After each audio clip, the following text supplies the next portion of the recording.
All right, Broncos country, we are back. It's the Mile High Monsters. Joining me tonight, as always, is David Talks Broncos and special guest Kodiak Broncos.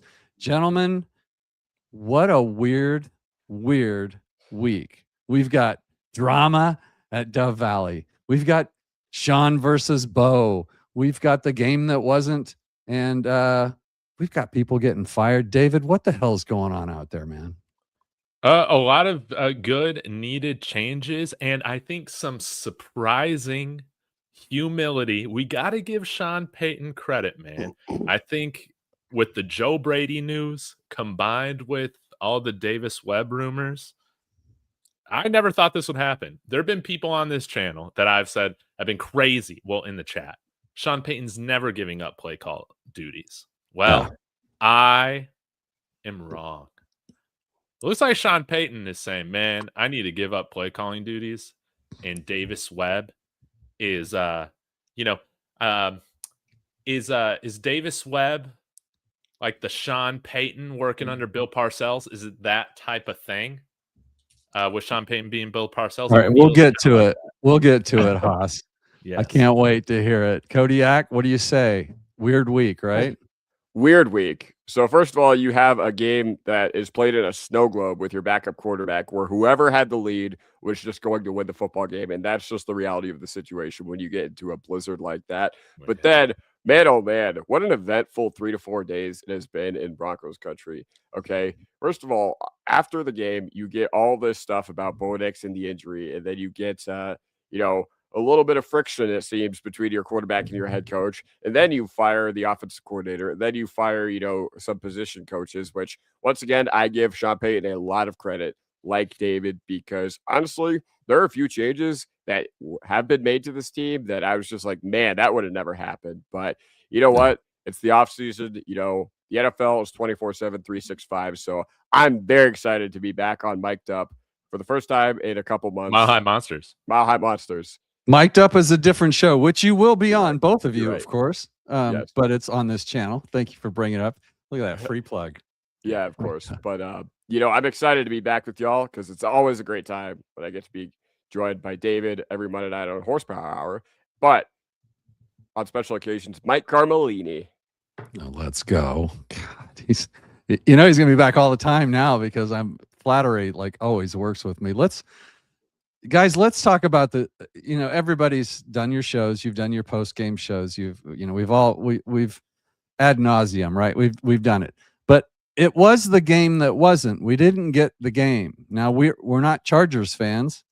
We don't say if only this, we would have, if it hadn't have been for the refs, we would have, but we didn't get Bo Nix in the game. So we didn't get the game we wanted.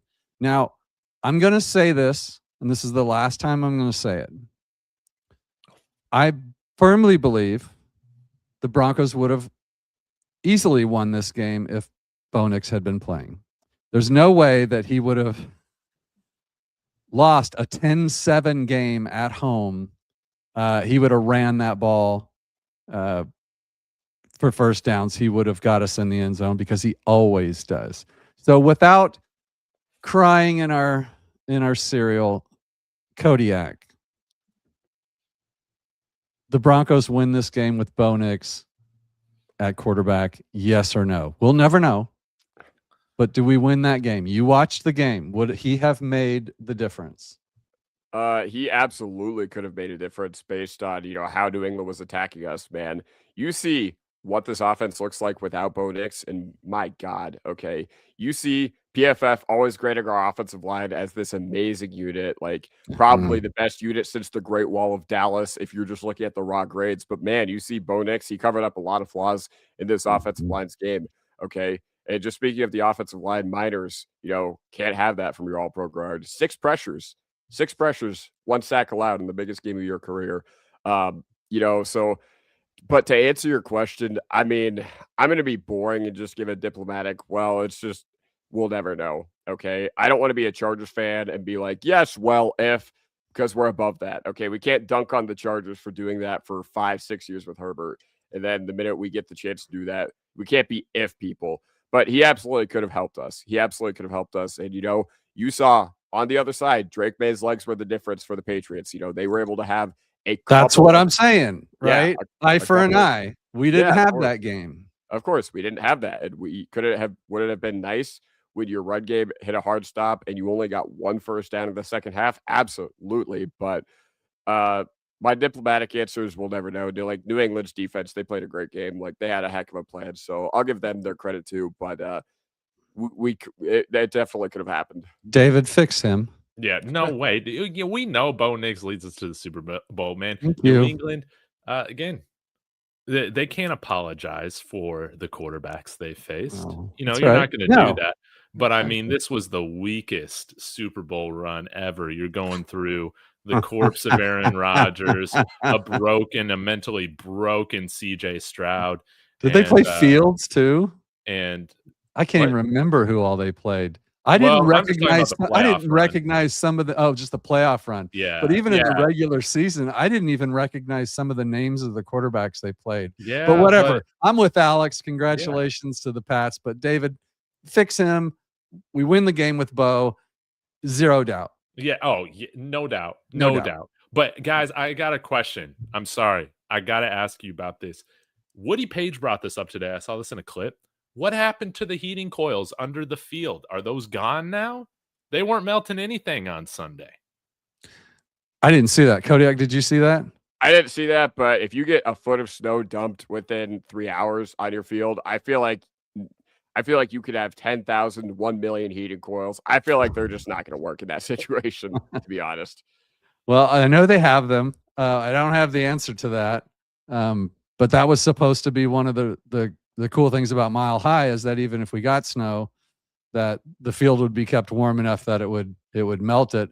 But they changed the grass every 15 minutes at Mile High, and maybe that interfered with, I don't know. I don't have that. Also, Woody Page has gone from one of my heroes to crazy. So I'm always careful when I listen to Woody Page now because I'm like a lifelong Woody Page fan, and he's gone a little bit batty lately. If you're watching Woody, I've told you this to your face. So okay. Deal with it. Oh wow.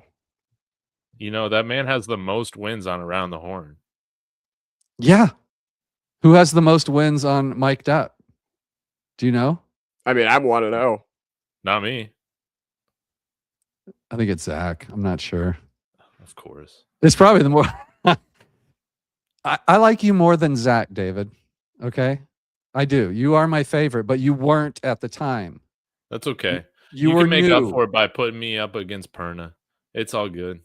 Oh, you're going against Perna. That's going to happen.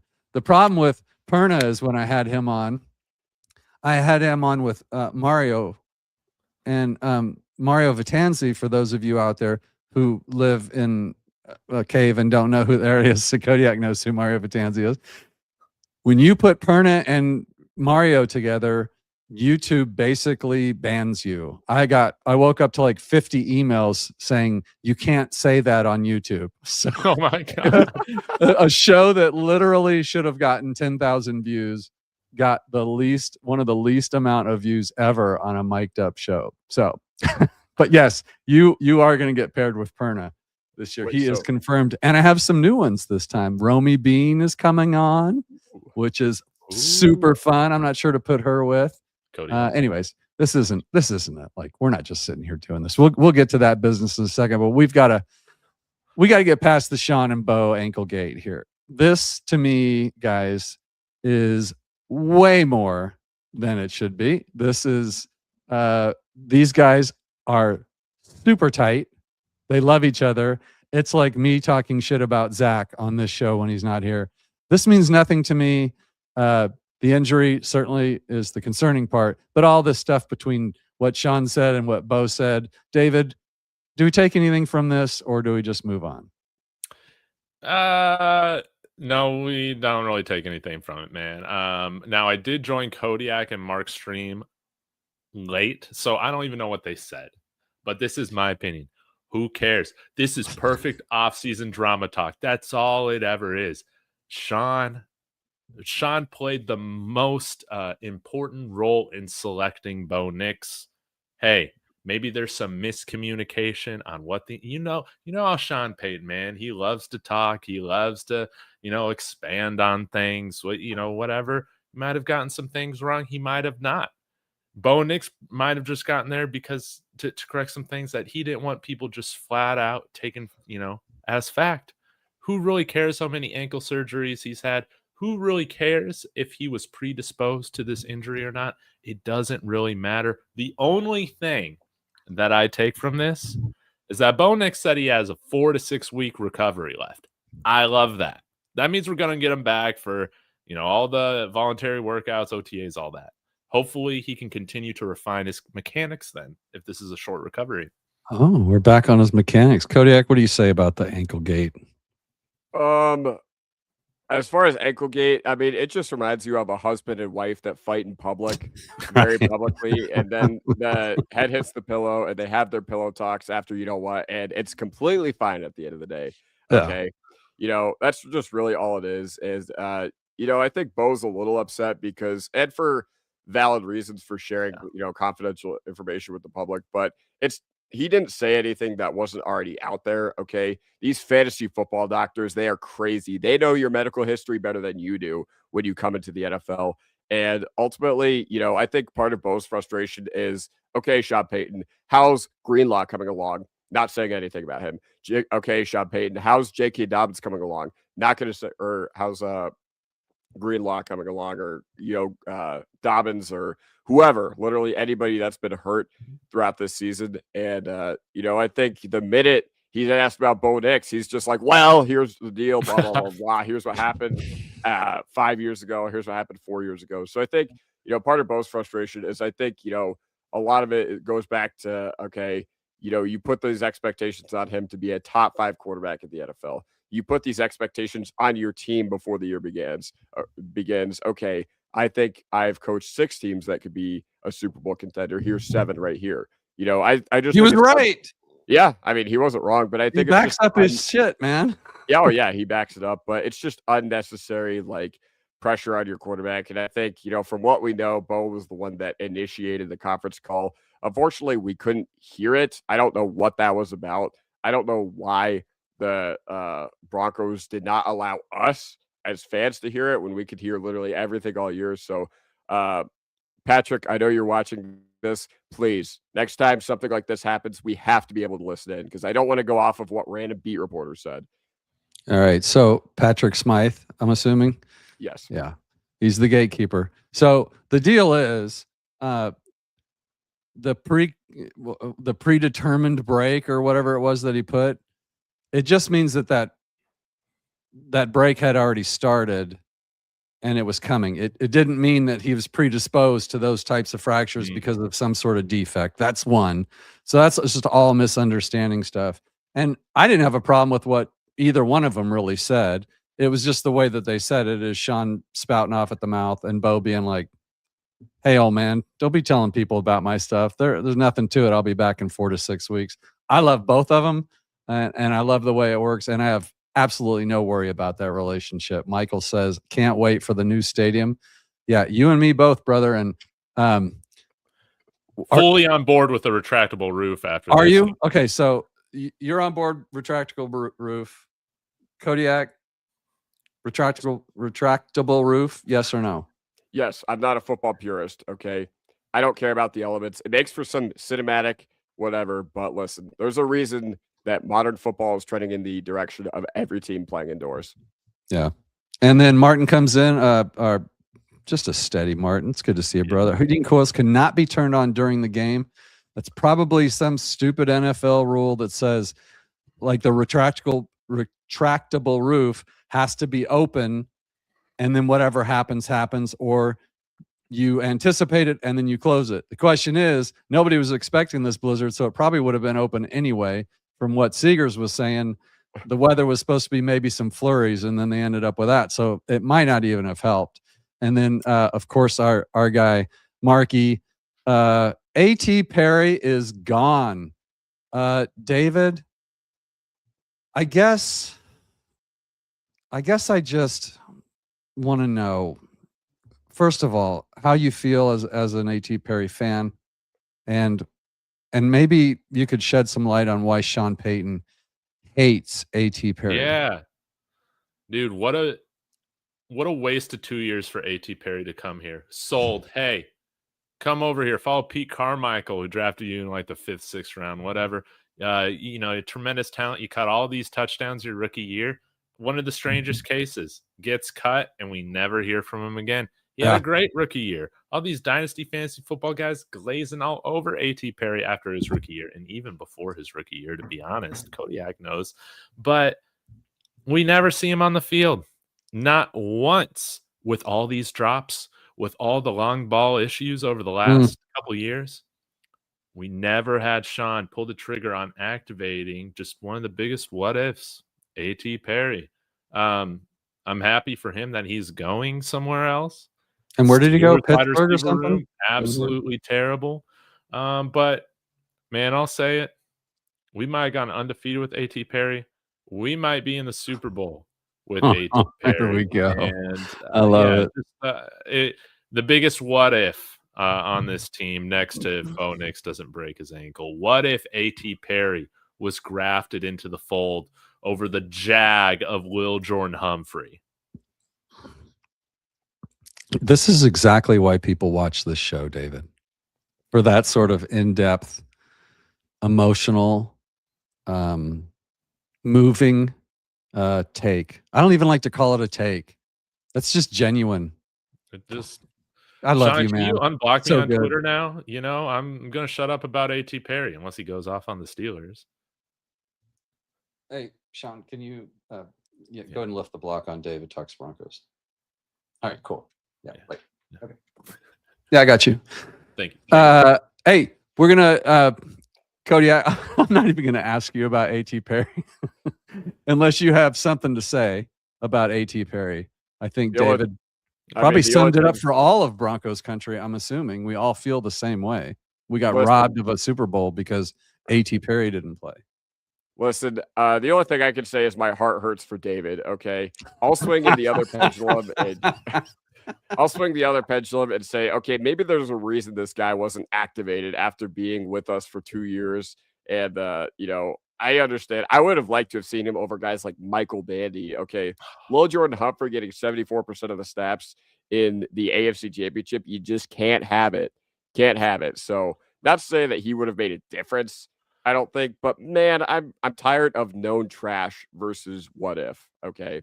And I think that's something that we'll talk about throughout the Broncos roster, not just at the receiver position this offseason. But my heart hurts for David above all else because, he was the most persistent A.T. Perry truther out there.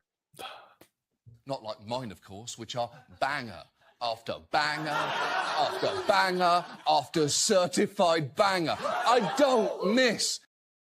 David never misses. It's incredible. All right, chat. I'm going to get to you first, David. Let's get a little business taken care of here real quick, please. Yeah, shall we do this? All right. David Talks Broncos, brought to you by Kalshi. You see it over there in the left-hand corner, guys. Listen, the Super Bowl's coming up here in a little over a week. We all know the Seattle Seahawks are going to get this done, and Sam Darnold is going to be a Super Bowl champion with his 5th team, okay? An amazing feat. We all want to make money on that, so you can join me in making predictions on the game over at Kalshi. Links in the description. Use the code DTB when you sign up. Get a $10 bonus when you deposit 10. Because if you're also like me, you had There's some nobody money right like on the Broncos. you, David. There's nobody like you. Dude, you had some money right on the Broncos Super Bowl. Come on now. I had this nice little portfolio of like $50 in different Super Bowl predictions on Kalshi. Now I got $1.98 in my account. I'm putting every single one of it on Sam Darnold to win Super Bowl MVP, baby. Oh, so I like that. Thank you to Kalshi for sponsoring the channel. Thank you guys for being so kind to allow me to spread the good news of Kalshi. I love it. All right, chat. Here we go. Guys, we're going to fly through this. Marky says he's got a hard time believing Bo's timeline of 4 to 6 weeks. I guess we'll find out, right? Have you broken an ankle, Mark? Yeah. Have you ever been injured, Mark? You ever come back? Mile High Salute. I don't feel there's a rift. I've seen him heated discussion on the sidelines due to being absolutely correct. National media blowing it out. Mile High Salute. If you're a regular on their show, that's the first time I've seen you, so welcome. Subscribe to all our shows, please, guys. Yes. Let's go. We've got Alec Payton trying to block Webb move to Raiders. Seems like now. Ooh. I don't. Is there news on that? If there is, Marky, go find it and put it on the chat for us. No news is good news. Yeah. No news is good news. BK says, if I was Webb, if Sean Payton does not let me call plays, I'm going to a team that will let me. I mean, yeah, maybe. That's Kodiak, thoughts on that? Like maybe a good career move? Yeah, man. If step up. Ultimately, yes, I know we have Walmart bags of cash, but what do these guys care about more than anything else? They care about legacy, okay? And if you can go to a team like Baltimore or even Buffalo, if Joe Brady hands off the play calling responsibilities, then by all means, I would do that. I would do that. As much as I bleed orange and blue, man, if I'm in Davis Webb's position and I'm, not going to get a chance to progress, and the Broncos won't give me the chance to progress in a way like I could if I went to the Baltimore Ravens, where you have a defensive head coach and you are coaching Lamar Jackson, then yeah, of course, I'd go elsewhere. I mean, what do these guys care about? I know everybody wants to say we have Walmart bags of cash. We can pay Davis Webb $1 trillion to literally just sit there in meetings. And that's perfectly fine. But what do these guys care about? They care about legacy above all else. And man, you only get one shot. What does the NFL stand for? Not for long. It's a little bit longer if you're a coach, but still not for long. And situations are fluid. You never know when you could be the next rising offensive coordinator and then your stock could tank. Think about Eric Bieniemy, 5-6 years ago. All right. Everybody wants to hire him for these head coaching interviews. And then, yeah, literally, I don't know, he goes to Washington to finally prove himself as an OC. Now nobody's interviewing him. Okay. Goat comment. Also, he says, false on the web news about being blocked. The Broncos cannot do that. They cannot block him from anything but a lateral position. So the only thing you could block him for would be for a quarterback's coach. And I guess while we're on the subject, we'll go a little bit out of order. What is the deal with all of a sudden Davis Webb being the all-star kid of the league? Am I mistaken? He's our quarterback's coach, right? Like, did he do something that I'm not aware of other than that? David, what's up with Davis Webb? What am I missing? He's the only guy to get hired on the spot interviewing with Sean Payton. So that's a pretty interesting feat. Sean likes him. Yeah, I mean, I think everybody wants that next young hot shot play caller. And I don't know. They've been talking about Davis Webb ever since he started here, like 3 years ago. So when Bo Nix, who was trash coming into the NFL draft, apparently. Yeah, of course he was trash. Yeah. On our channels, all right. But hey, when Bo Nix is playing like a top 5 quarterback in the second half of this season, EPA even shows that, thanks to Zach Seeger. So it's undisputable that Bo Nix was playing like an elite quarterback the second half of the year. You got to credit somebody with that because it can't be Bo Nix, right? It can't be Lombardi anymore. Bo Nix. So no, you can't give it to Bo. No, he had nothing to do with it. But I also think, hey, the Sean Payton coaching tree is looking pretty good right now. Dan Campbell, Ben Johnson, Joe Brady, I believe, is also connected to Sean Payton. So, yeah, the Sean Payton coaching tree is looking nice, and teams want a piece of it. And frankly, that's why I hope he sticks around. Because hey, if Sean Payton's wanting to rely on his staff a little bit more, maybe Sean just coaches out this contract, and then we'll see what happens. Kodiak does with Lombardi fired. We need an offensive coordinator. Obviously, Sean is the play designer. He's been the play caller. Now, if you are offensive coordinator for Sean Payton, for those of you that don't know, basically he tells you what to do and what he wants them to do on the practice field. And then he has to leave that to you to make that work and then come back and check on it, because as head coach, he's doing 10 million other things. So obviously Lombardi wasn't up to the task. Kodiak, does Davis Webb, is he in the running for the Broncos offensive coordinator job? I mean, I don't know why he wouldn't be in the running for the offensive coordinator job. The reason why he's been getting so much steam in league circles is because, first of all, you already mentioned it, only guy that Sean Payton has ever hired on the spot. And even when he was still in the league, I remember a lot of people saying, all right, this guy's a future head coach one day. And by all accounts, he has the makings of the modern ultra leader. Okay. You know, in David's channel, he has the title of the next Sean McVay. And teams just don't want to miss out on the chance to have that as their offensive coordinator, potentially as their head coach. You know, there is a chance that he's getting groomed to be the Broncos' next head coach because Sean Payton 62, 63. He is not going to last forever. Okay. Careful what you say. Remember where you are. Yes. I'm just saying, just remember where you are, whose show this is. Yeah. Now go ahead. He's 62. He's old. He's going to die any minute. Go ahead. Yeah, exactly. He's practically on his deathbed right now, and the last thing he's going to whisper is, "We need to get Marvin the football more," and then he's going to kick the right. We need. Yeah, but no, teams just don't want to relish. Teams just don't want to miss the next chance to get the next McVay. Okay, and is Webb that?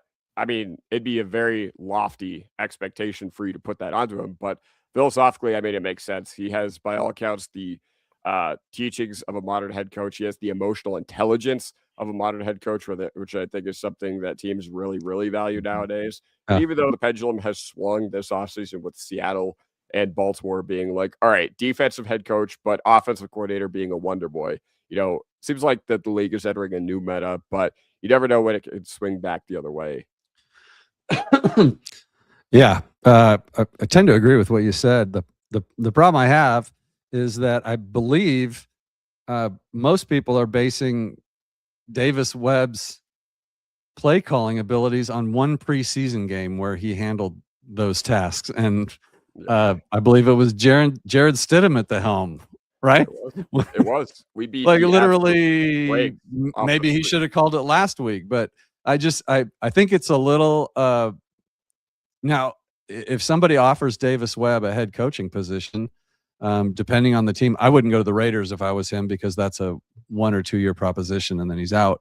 That's just the way it works there. I mean, they've hired 5 head coaches in like 5 years. So, but yeah, it's hard to argue that. It's just, for me, it's like we're Broncos fans. We've been watching this team, so I understand why we might have like these lofty expectations of him or this lofty view of him, but it's a mystery to me how the rest of the league, apparently he just comes off as a really sharp dude. David, like we'd like to keep, would you like to keep him as offensive coordinator under Sean Payton? Yes. The only reason I have wanted to see Davis Webb leave Denver when I've talked about him this season is so that he could go and call plays. Right. Because I never saw Sean Payton giving that up. But it's very clear with him firing Joe Lombardi, with trying to go after Joe Brady as well to see if he was interested in this OC position, with Davis Webb not accepting the Raiders head coach position yet. Now maybe they're waiting out for Kubiak, whatever. Yeah. I think all signs point to Kubiak's the favorite. Right. That there's a shift right now. And Sean Payton wants to find kind of that heir apparent. And Sean McVay, right? He called plays, what was it, for 3 years under Mike Shanahan? So it could be something very similar to that. Washington was so dumb. They let him go. Yeah. We could have, I know it's kind of a meme now with Steelers culture, right? But we could have one of those successful succession plans. All right. That would be very ideal. We got the resources to make it happen. And if you're going to call plays for the first time ever, it would be nice having some guys on the staff like Sean Payton and Pete Carmichael to also draw from. But I think if Davis Webb sticks around, that's the only way he's doing that is he gets the play calling duties that he wants, and he gets the head coach in waiting title. I think it goes that far. Okay, so here's what I know about Sean Payton. He's planning on coaching another 8 years. I tend to take Sean Payton at his word when he makes statements like that. Now, Pete Carroll was 71 years old, and the game had obviously passed him by, and that was a disaster. But he left and went somewhere else. It's a little different when you don't have to rebuild a whole place. You've got guys that know your system, aka a Davis Webb, who I think it's a little early to groom a replacement because Davis Webb is not going to sit around for 6 or 8 years waiting to take over for Sean Payton. I think you can sell him. Sorry, Mike. Go ahead. Because our show. In 8 years, he's still going to be in his 30s. Just because I'm in the middle doesn't mean I'm the boss here. Yeah, but he can still, in 8 years, dude, you're still like 39. Like, that's perfectly a good age to take over as head coach sometime. Can you sell him on the process? Yeah. Yeah, I agree. Yeah. Kodiak, any more on that? No, I mean, you just basically nailed it. I think, you could sell Davis Webb on being, okay, you're going to be an offensive coordinator for 8 years, and then you get the ring. Assistant head coach. Mm-hmm. Yeah, of course. And I get that. Once again, I already talked about guys, valuing legacy, but you know what? Davis Webb, he already lives here. Okay. I think there's only 2 more hurdles to clear as far as hiring him as an offensive coordinator. I think just Baltimore and Buffalo, I think those are the only 2 hurdles you really have to clear because I don't think he's getting the Raiders job. But yeah, Baltimore, because that would be a very attractive position. And then Buffalo, I don't know if Brady's going to give up play calling necessarily to his offensive coordinator, which means, fake offensive coordinator position. It would be no more than what Joe Lombardi did here. Okay. Yeah. And, we fired him for a reason. And, good on Sean for having the wherewithal to look internally and be like, okay, potentially we have something here. Okay. I think you have one of 2 future head coaches on your staff. It's inevitable. You have Davis Webb and you have Jim Leonard. Jim Leonard's probably leaving this offseason. So you had to protect at least one of those 2. That's just really all it boiled down to. Yeah. The Broncos have fired offensive coordinator Joe Lombardi, wide receiver coach Kerry Colbert, and cornerbacks coach Addison Lynch. I mean, Sean Payton, I said it before, he's not messing around. Like, AFC Championship game was not good enough. What he saw on the field was not good enough. And whatever, I guess you can say this any way you want, but Joe Lombardi is like one of his closest buddies, and he still canned him. I take this as good news. I think that I like a coach who's not satisfied with, and sometimes that's what the Harbaughs and the Tomlins run into, right? They're like, no, we're good. We just need, better players, or it just didn't, it gets stale or whatever. I take this as a huge plus. Now, I did talk about, is it Streiff?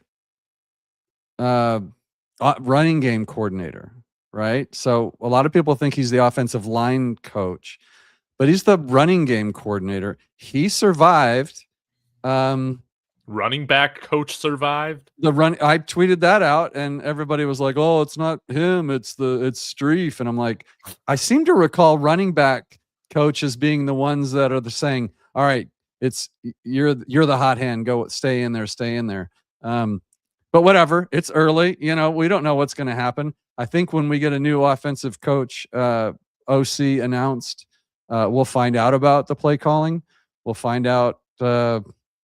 I think Sean's going to be very reluctant to stop calling plays, but maybe he will. But as far as these moves go, what's the deal with the cornerback coach, David? Addison Lynch. What went wrong there? Do we know? Oh, yeah, you want to know what went wrong with it? I want to know. Well, that's why I'm asking the question. Like 12 penalties he got this year. Whether you want to debate it, the validity of them. I mean, I don't think all of them were valid, but this secondary did get flagged. And I don't know. Maybe they're just wanting a new, fresh perspective. I have a lot of questions, Mike, on this secondary going into this year. Because, man, we had talent ball out. No doubt about it. Like against the Bills, Jaquan McMillan was fantastic. Pat Surtain, I believe he had another all-pro year, right? But I got question marks on what is the plan for Jahdae Barron. Okay. What are we doing at safety? It seems like we have one safety go down and all these issues pop up. The Addison Lynch firing, I don't really, it's kind of We'll see who they replace him with, but I've liked the development that we've had in the corners with the corners. But I would say probably a top 3 frustration of mine, outside of A.T. Perry not being used this season, is when you draft a guy like Jahdae Barron and you glaze all over the fact this man fell to pick 20 and he plays as sparingly as he does, I can excuse that as a mid-round pick or a late-round pick. If this guy is a top 10 talent in your mind, like on the draft big board, which is what they were saying, how the hell can't this guy find more consistent playing time on the field? I know we might be stacked, but I just got a lot of questions with the secondary room and his utilization.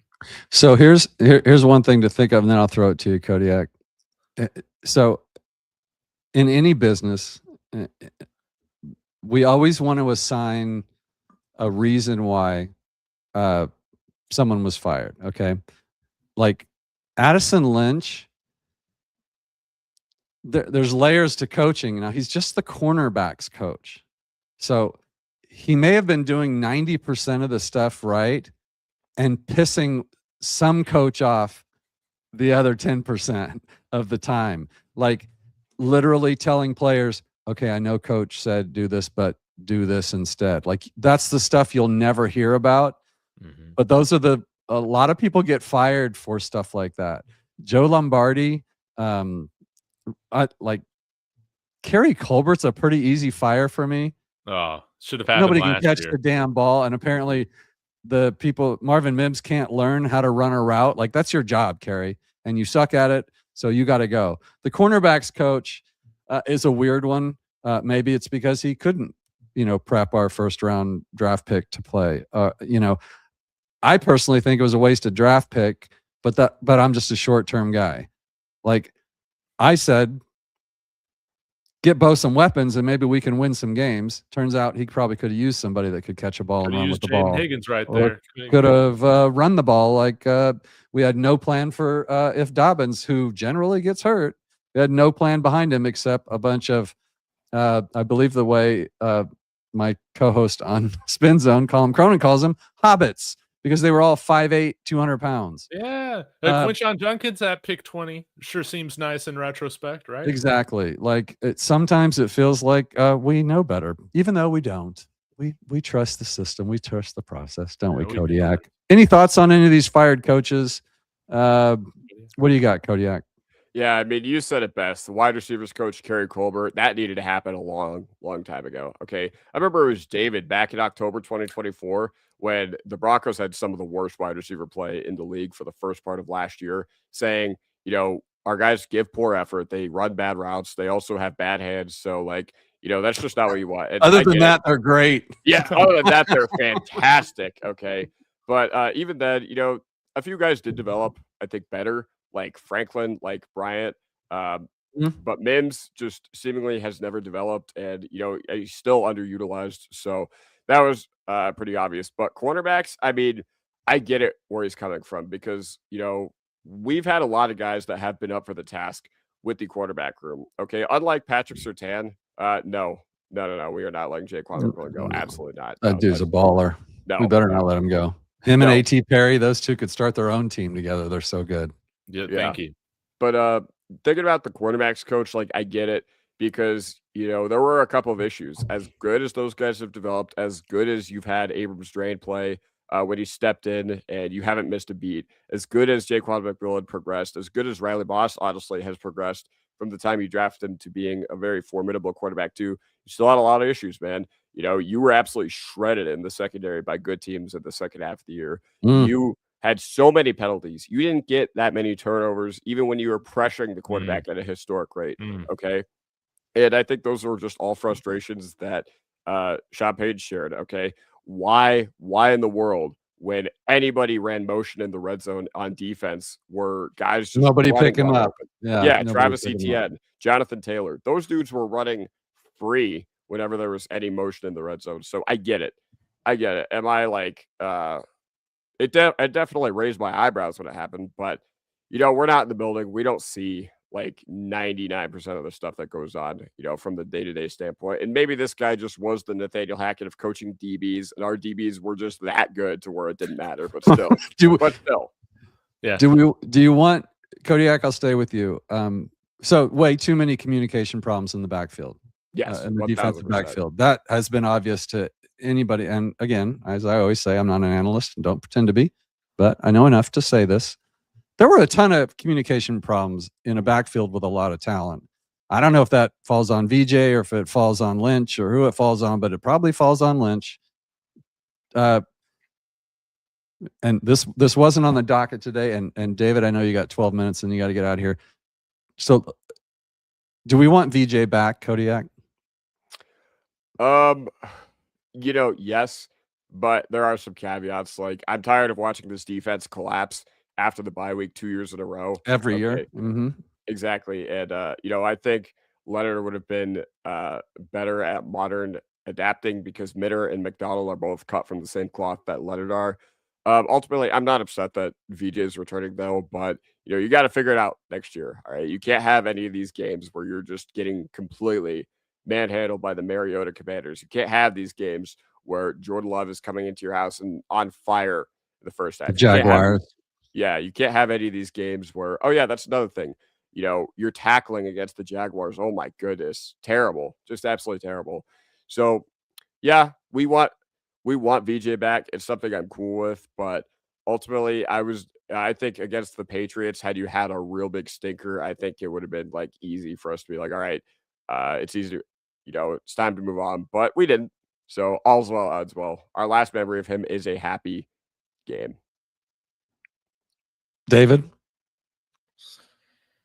I mean, what some of the altitude radio guys have said, obviously they know these guys personally, but the case for Vance Joseph, I think, is kind of like what we've seen with Andy Reid and Eric Bieniemy. Like, Chiefs' best years is when they had, that good cop, bad cop kind of guy, or kind of dynamic there.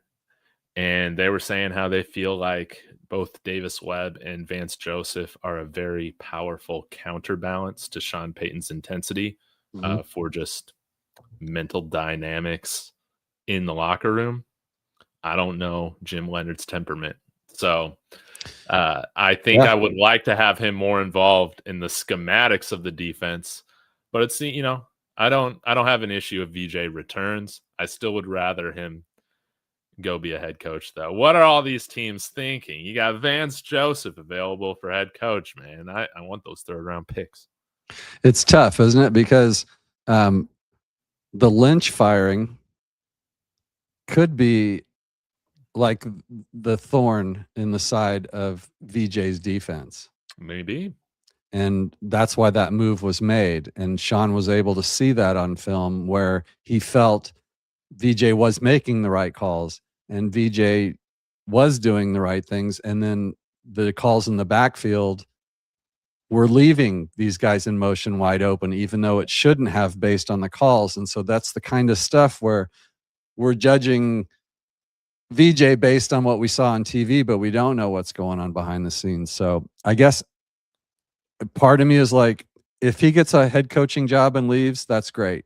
If he stays, that's great. Just fix whatever that problem is, and I'll be fine either way. But I see Leonard in a little bit different light than I do with Davis Webb. I really want Jim Leonard to stay here. So I would be fine if, if VJ got, a head coaching job and Jim Leonard became the defensive coordinator. I'd feel pretty confident about that myself. David, you've got 8 minutes to get out of here. So let's close this out and let's just do a quick look at the 2025 draft. We don't need to name names or anything, but that class, keeper, creeper, sleeper, there's a little bit of everything in there. I already said I was pretty upset, when we took Jahdae Barron at, was it 20 or 2020? Yep. Now we got Hufanga. We brought him in. That's not a draft. We got Harvey. We got Crawshaw. There were some wins and losses, but the draft class itself, Bryant is another one, right? Was he this year or last year? He was this year. So we had some potential there, but as a whole, this draft class wasn't a big help to us, other than maybe Crawshaw. Was it, David? Now Q Robinson. I mean, there's potentials at. So though you got sleepers, but they didn't really. Not yet. The problem is that the first round pick carries more weight than these other picks. It just does. So if you miss on your first round pick, but hit on everything else, and we're not talking about like drafting all pros, in rounds 2 through 7, just drafting like good players. Like even if those guys play a good role, which I think like in a vacuum, RJ Harvey at like pick 60 or 62, wherever he was at. Like I think he performed fine for that, like where he was drafted at. Pat Bryant, I think, performed fine for where he was drafted at. Q Robinson as well. Savion Jones, we know that was kind of a redshirt pick. It's whatever. Crawshaw hit it absolutely out of the park. Him being drafted in the 6th round as the first punter, like that was perfect. But the Jahdae Barron pick, again, it's frustrating when you say you got this big time talent, but then in places where our secondary is struggling, he's not even given a shot to go out there and prove himself. It's like, oh, we want to keep him exclusively inside at the slot. You don't draft a guy in the 1st round to be an exclusive slot DB. That's ridiculous. We've seen his tackling ability. The dude can cover. He won the Thorpe Award, right, at Texas for being the best cornerback in the country over Travis Hunter. Okay? I thought the Thorpe was a linebacker award. Butkus. That's the Butkus Award. Oh, the Butkus Award. Okay. Yeah. Butkus. So he said Butkus. Yeah, but you miss it. You miss on him, and it feels right now like a Shane Ray or Bradley Roby pick. That's how it feels. Here's the problem for me, a luxury pick right there. My problem is that it wasn't even for a position of need at all. Like, that's just crazy to me.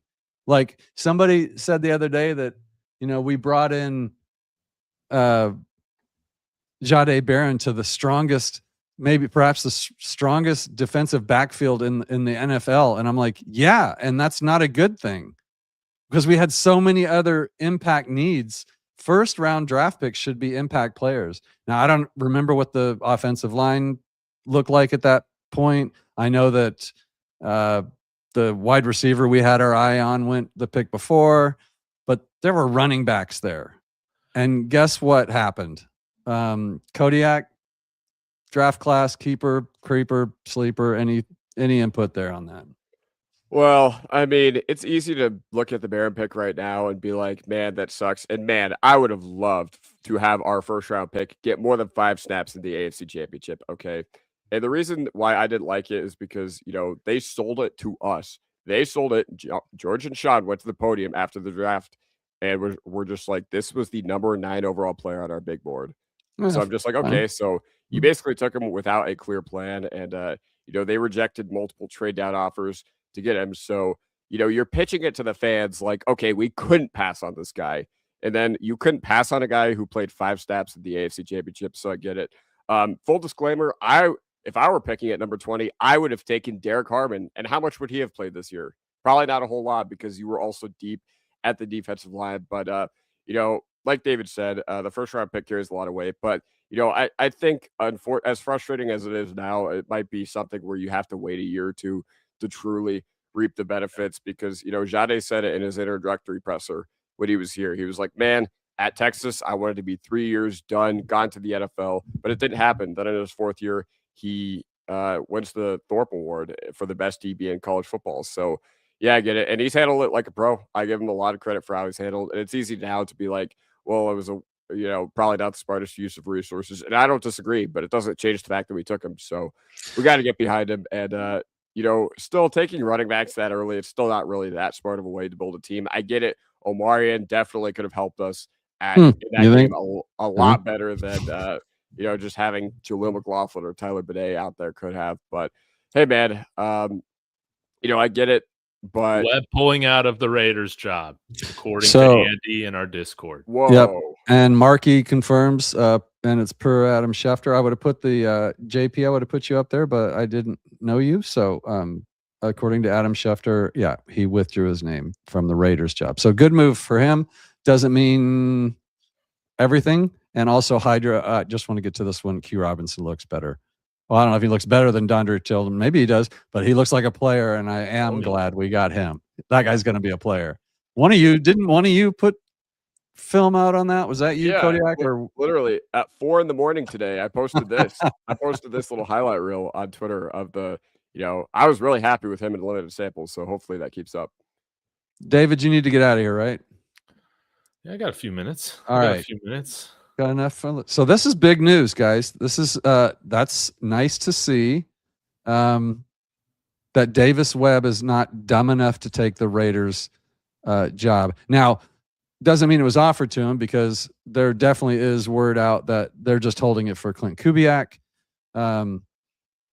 So what does it mean? Well, it means he's definitely not going there. So it's going to be really interesting to see. I guess my perfect situation for me is going to be Sean makes Davis his OC.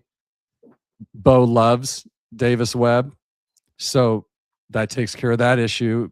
I think Davis will do whatever Sean wants him to do, but he will know better intimately what Bo really likes to do and when he likes to do it.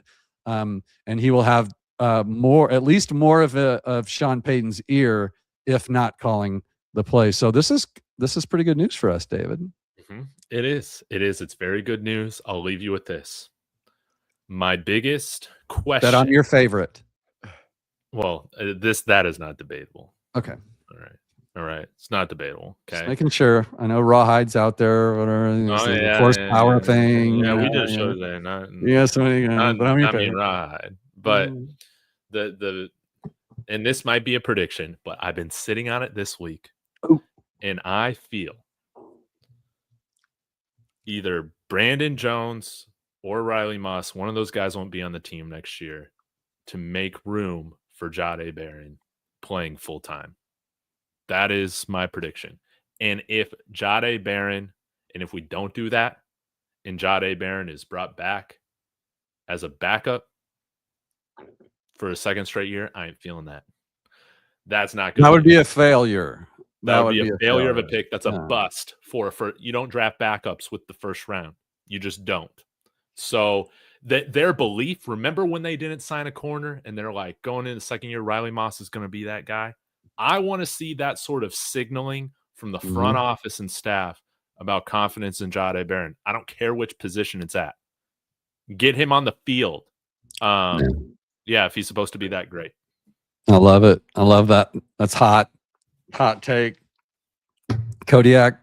Dude, do you agree with what he just said? Because I kind of do. Like, first round draft pick, somebody's got to go. But I wouldn't want to be the one to pick it. Now you're going to move him to safety? I mean, you could. But he still only played 102 snaps at safety his senior year at Texas. So I just don't know, man. Like, it's one of those where, oh my God, you are going to lose a good player regardless. And man, if it's Brandon Jones, that's really, really going to suck. It's a tough one. Because I truly feel like your depth at safety is weaker than your depth at corner. But, eventually you're going to have to pay Bo too. So you need to stack cheap, young talent on the defensive side of the ball. Okay. Because you have all these veterans on the defensive side of the ball. You have all these contracts. You have Benito. You have, you extended both DJ and Roach. And you're going to need to go probably at linebacker too this offseason. So we'll see. But I agree with what David says. As much as it would suck, ultimately, this is the hidden cost of using your first round pick on a guy like this. And you have to get him on the field in some way. But not a position of need. He's just sitting there. I mean, they do view it as a future play, George and Sean, as much as we might disagree with that philosophy. But, we'll see. Once again, it will suck if we do move on from one of those guys, but such is life. It's the NFL. Yeah, Such is we'll be life. trading, Riley Moss for, a third round pick or something like that to draft a guy with skill positions when we could have just used a first round pick on a skill position. To your point, Mike, like That's the thing. Like I always get the best player available shtick. I do, but it's still a team and there's team needs, and we didn't address them well enough, and that came back to haunt us in an AFC Championship season. So I mean, yeah, it's not like we we're sitting here at 8-9 complaining about stuff. We're living the good life right now. The season was great. It was a success. Just an absolute ton of people watching us. So that's fantastic. Well, this is just, I don't know what that feed is, but whenever it's like the 267 thing, that means overall it's going to be pretty good. So yeah, this is great. David, get out of here. I'm going to kick you out. But I want Kodiak. Can you stay for a minute? Let's see if we can get through the chat. On my channel, guys, go subscribe to Kodiak and Mike. Links in my description for their channels. Yep, I'll put that all out, brother. All right, bye, y'all. Thanks for See having me you on the next one later. All right, let me see if we can set up. There we go. That'll work. Yeah. So we got a lot of people. Sorry, guys, took me a long time to get to the chat. We had 3 people on here, but so I do want to shout out a few people here. Now this name, Kodiak, if you recognize this guy, this is JP Eduarte. Probably screwing that up. Davis Webb is withdrawing consideration. I didn't put it up because I didn't know you. Crushaw best pick. Kinda, right? Like he started, he was awesome. Do you remember in the preseason when everybody was talking about how we needed to get another punter? Oh my goodness. Crazy. He was worrying me. He was really worrying me during the preseason, but then he hit that first punt against Tennessee. I was like, whew. Gamer. Big sigh of relief. Yeah, gamer. Like I try not to overreact too much. What's up, Hydro? Great listener, great follower. Guarantee T. Higgins is up for trade. What would y'all give up to get him? Well, what would we have to, or what would we give up? Kodiak, those are 2 different questions. What would you give up for T. Higgins? I mean, the conversation starts with your first and probably a third. I don't know if the Bengals would want more. I don't know. They probably want a little bit more, but George Payton, he likes to go to the podium and say, "Oh, we're comfortable in that room. We like what we have." But the Petters said we're going to be aggressive this offseason. So yeah, I hope they are. 1-800 Garrett Wilson. Now, Garrett Wilson was the talk last year. Yeah, come on, Darren Boogie. Give us one final present for helping you grow into an NFL GM. Come on, give us Garrett Wilson for a 6th-round pick. And Moogie got himself a job, and he's having to do the work now, isn't he? Oh yeah, trading away Sauce Gardner and Quentin Williams and New York Jets job. Man, you got to start from scratch there. So I'm interested to see how that happens. He's got his work. Zach Phillips, 8891. I don't think in their wildest dreams on draft day they thought they were on the brink of the AFC Championship game. That's not what Coach said. Oh, J-Mac was straight balling in this. He was. J-Mac had a great season, man. He's always good for a miss here or there. He had a miss. Was it did he miss one in the what was it? That was a Jaguars game. I think he missed a 1-yard gain that turned into either a touchdown or almost all of it. But when you play as aggressive as he does, you make plays and you're going to miss a few. But overall, yeah. J-Mac was balling this year. What do we got? I may have hit this already, but I want to get caught up. Yeah, he does. T. Fish is good to see you. Sean Eves is his rookies into the program. I don't have a problem with how he does it. I have the problem with the actual picks that they made. Like I'm sure Jade, either I think it was Kodiak. They got to get him on the field somewhere, but that's going to be at the cost of one of the other players. And since we don't really have a weak player in the defensive backfield, what are you going to do? Maybe I can't imagine they let J-Mac walk, but he is a restricted free agent, right? Is that true? Yes, if he is. Yep. So you're bringing him back basically no matter what. Like RFAs just usually don't go anywhere. Yeah. Hydra back in. Drop a scheme and run. Yeah, we talked about that earlier in the game. The run game coordinator, Streif. Is it Matt Streif? Zach Streif. Did a good job with the offensive line in a lot of ways. But like the run game was pretty bad. So here's one. Here's what I'll say. No. I don't think schematically it's a problem because listen, Ben Johnson and Dan Campbell, man, they do a lot of the same stuff and their run games are cooking. Their run games are on fire. You saw Swift and Monungai this year in Chicago. You've seen DeMont and Gibbs, with Detroit. So a lot of it is stylistically very similar to what Sean Payton wants to do. So I don't think schematically it's a problem. And man, you saw what this line looked like with J.K. Dobbins, dude. You see some of the push they were getting against the Eagles defensive line of all D-lines. Man, they were crazy. And I don't know what the answer was for why they collapsed down the stretch, but schematically, I don't think it's a problem. I think they collapsed because J.K. Dobbins was averaging 5 yards a carry, and R.J. wasn't quite ready for that number one role, nor was he kind of even built or drafted for that. I don't know. But towards the last half of the season, he's averaging like 3 yards a carry. So we missed J.K. Dobbins. I think that's what it is. And I think it was. I don't even want to know what this team would have looked like had somebody else signed J.K. Dobbins in May when 31 other teams could have done so. That would have been scary to think about. Well, I would like to know when we were all screaming for Omarion Hampton as a kind of a bigger, stronger running back behind him, probably could have been pretty handy. But I love RJ, and anybody that watches the show knows that. I think he's great. He's a playmaker, and they're going to figure out how to use him even more. So this is probably talking about Jahdae Barron.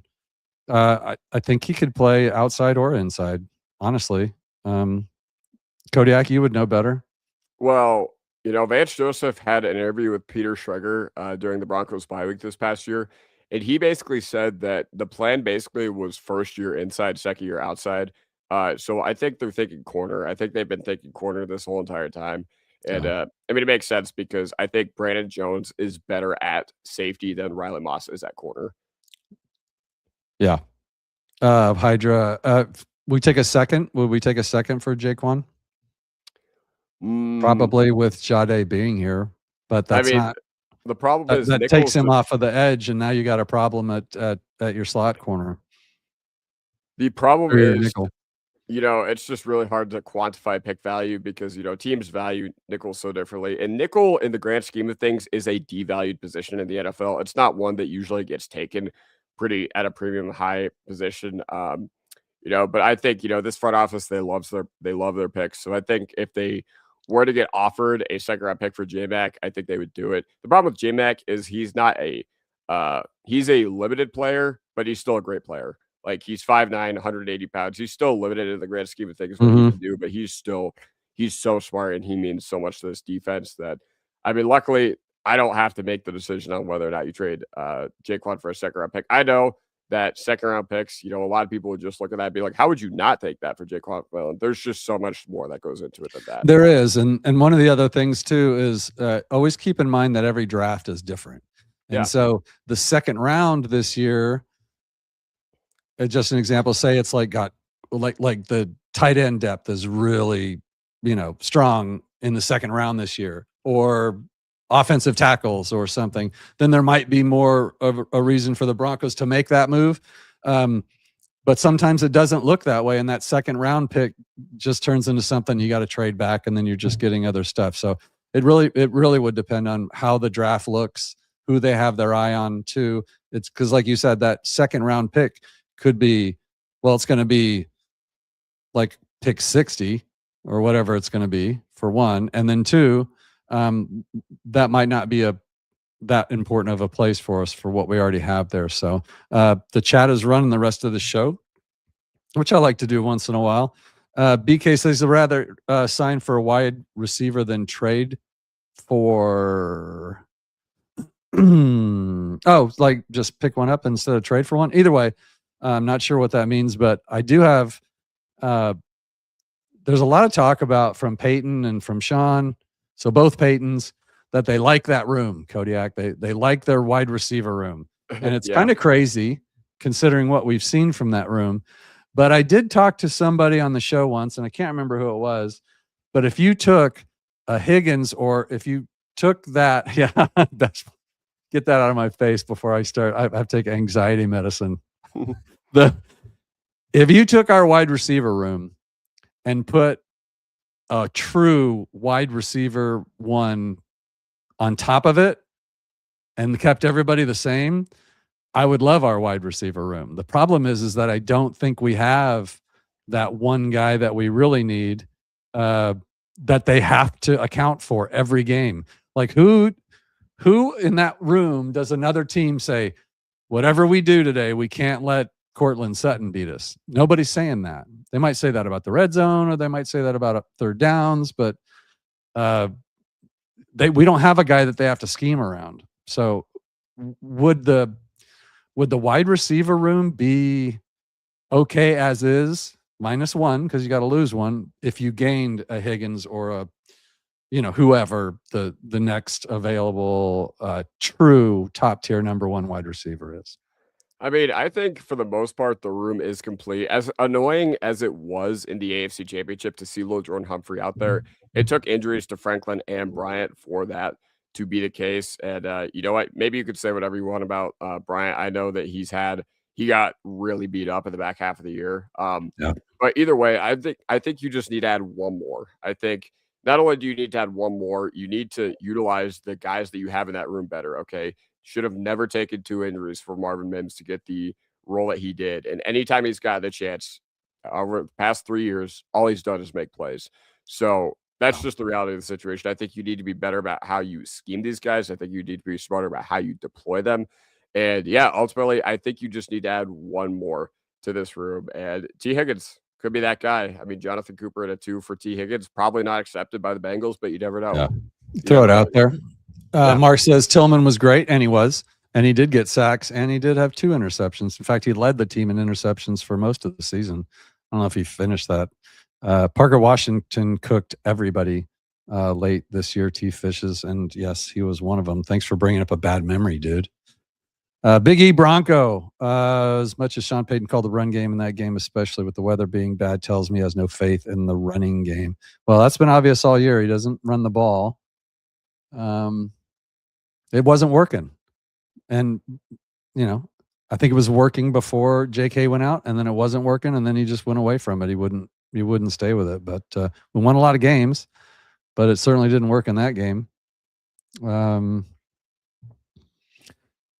Hydra, what do you know about Dante Moore? Anything? Yeah, so apparently he was supposed to be the Jets' second-round pick, or a second overall pick. Like, they pretty much had that in Sharpie. But then he returned to Oregon, okay? Oh, okay. And I don't know how smart that is to forego a second overall pick contract.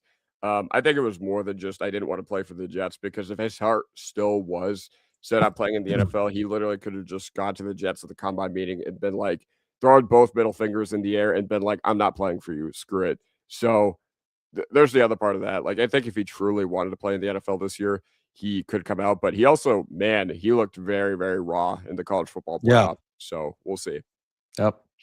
Marky, our guy, more he thinks about it, more makes sense to trade Riley Moss, extend McMillan, start. That is probably, I think David said that earlier, and I like Riley Moss, but Me too. we got a first-round draft pick. This might actually be what happens. It could be, and I'd be all right with it. I'd like to keep Jaquan McMillan. Okay, yeah. Any other pick? We know what you meant, bro. Don't worry. I'm losing my voice. I'm saying a second. So a second rounder. If we're gonna get into this whole trade stuff, we're gonna get into all this stuff on other shows. Trust me. We'll wait till the draft and after the draft and free agency and all that stuff. And then one of your experts right here on the show tonight is Kodiak Bronco.